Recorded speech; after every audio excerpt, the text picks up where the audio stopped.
Buenos días, en el video de hoy voy a mostrar los elementos de protección y maniobra en electricidad industrial. El primer elemento que vamos a ver es un fusible. Este es un elemento de protección que justamente sirve para proteger al circuito eléctrico. Este está compuesto por dos puntas metálicas para hacer contacto con el circuito, un filamento también metálico y un cobertor de vidrio para evitar contactos justamente externos al del circuito.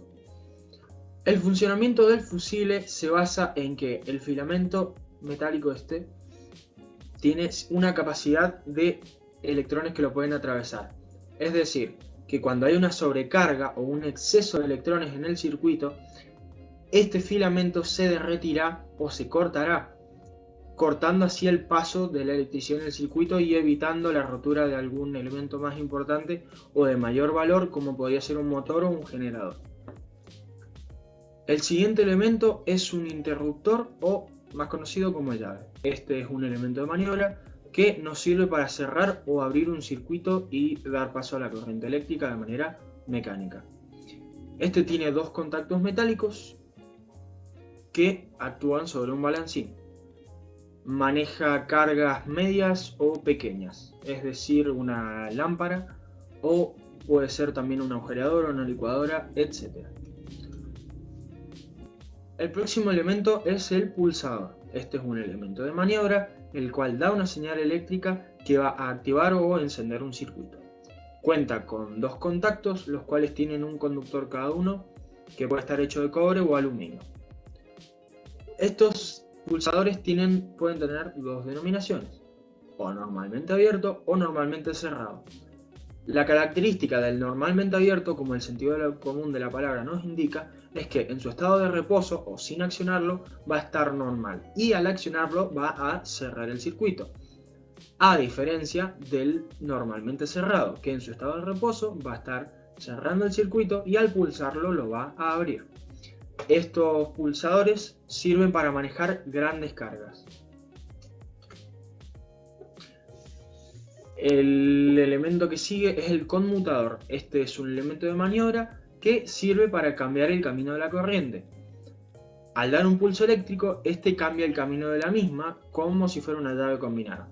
El conmutador puede ser encontrado, por ejemplo, en un ventilador de techo. Al cambiar las velocidades del ventilador, estamos haciendo que un conmutador desvíe la corriente a una bobina que aumenta la velocidad del ventilador, ¿no? Perfecto. El próximo elemento es el contactor. Este es un elemento de maniobra que sirve para manejar cargas a distancia y está compuesto de la siguiente manera: una bobina, un núcleo de hierro, un resorte y contactores, tanto de fuerza como contactos auxiliares. Bien, el funcionamiento de este es: al conectar la bobina, esta va a generar un campo magnético que inducirá el núcleo de hierro. A su vez, el núcleo de hierro va a inducir a los contactos.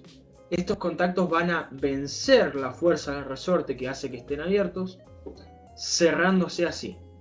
La característica de estos contactos es que están preparados para ser accionados mediante cargas, es decir, al estar conectados a la corriente. Esto nos da a entender que al ser resistente a cargas, sin embargo, con el tiempo del uso, al accionarse, al estar conectado a una carga, se van a desgastar. Lo que nos da a entender que vienen preparados para ser desarmados y cambiados los contactos, tanto los de fuerza como los auxiliares. El disyuntor es un elemento de protección que protege a las personas cuando hay una diferencia de corriente entre sus contactos mayor a 30 mA. ¿Por qué mayor a 30 mA?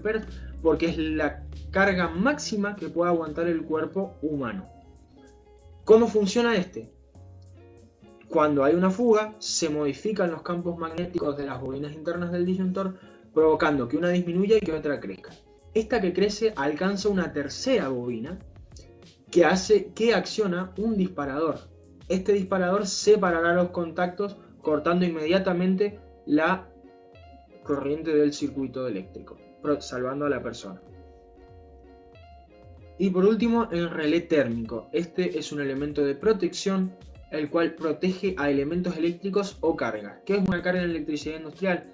Una carga le llamamos a un generador o a un motor eléctrico. Protege a estos mismos de sobrecargas y o calentamientos. Este está compuesto por 3 pares bimetálicos, como podemos ver acá. Un par bimetálico es un conjunto de 2 metales, uno con un mayor coeficiente de dilatación que otro. ¿Qué quiere decir esto? Que el metal con menor coeficiente de dilatación va a ser el que con menos calor se va a dilatar que el otro. Es decir, que a cierta cantidad de calor un metal se va a empezar a dilatar más que el otro. Bien, esto funciona, una vez explicado, decimos que el relé térmico tiene 3 pares bimetálicos envueltos con un mismo conductor. El conductor, al ser atravesado por la corriente, va a generar cierta temperatura. Cuando esta corriente se convierte en una sobrecarga, es decir, hay más corriente en el circuito de la que debería haber, este conductor se va a calentar más, provocando justamente que los bimetales se pandeen, provocando que los metales se dilaten, cambiando así de posición y provocando que los contactos del relé térmico se separen al detectar una fuga o una carga. Y por último queda el motor trifásico. El motor trifásico está compuesto por 3 bobinas, una conectada a cada fase distinta. Cada una de estas fases tiene una oscilación distinta, es decir, el campo magnético que genera cada una va a ser en momentos distintos uno de la otra. Si a cada bobina la giramos 120 grados con respecto a la primera y la colocamos adentro del motor, estos 3 campos magnéticos que se generan en un tiempo distinto provocarán un campo magnético rotativo, como podemos ver a continuación. Esto provocará que la jaula interna o el eje del motor gire, siendo atraído por los campos electromagnéticos, provocando así un giro a la velocidad que nosotros deseemos.